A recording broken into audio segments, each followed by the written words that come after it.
Assalamu alaikum wa rahmatullahi ta'ala wa barakatu ɗan uwa musulmi. Insha Allah yau za mu yi bayani ne akan wata addu'a da idan mutum yanda zai yi ya kubutar da kansa daga kurkuku kenan, gidan yari. Amma sharaɗin yin wannan aikin shine na farko ya tabbatar da cewa lallai an kama ka bisa kamu na zalunci ne, ba bisa laifinka ba ne. Insha Allah inda yake wannan, insha Allah wannan abin mujarabi ne, za a saki wanda aka kama insha Allah.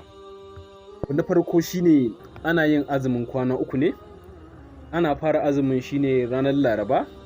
Mutum zai azumi ranar Laraba shi wanda aka kama din, sannan ya azumi ranar Alhamis, sannan kuma ya azumi kuma ranar Juma'a.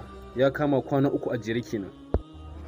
Ranar Juma'an nan bayan ya kai azumin shi, ya yi buɗe baki, sai ya sallah raka'a 12. A kowannen raka'a zai karanta Fatiha da Qul huwallahu ahad 12. Haka zai a kowane raka'a 12 zai yi. Sannan duk bayan raka'a 4 sai ka faɗi wannan addu'an. Amma sai ka yi sujada kafin nan za ka faɗi shi wannan addu'an da za mu gani yanzu. Za ka yi tafi sujada tukunna sai ka faɗi wannan addu'an.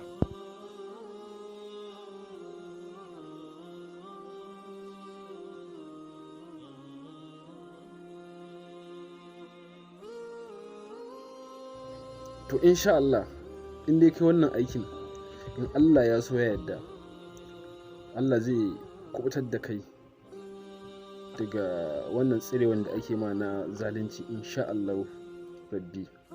Wannan mujarrabi ne insha Allah.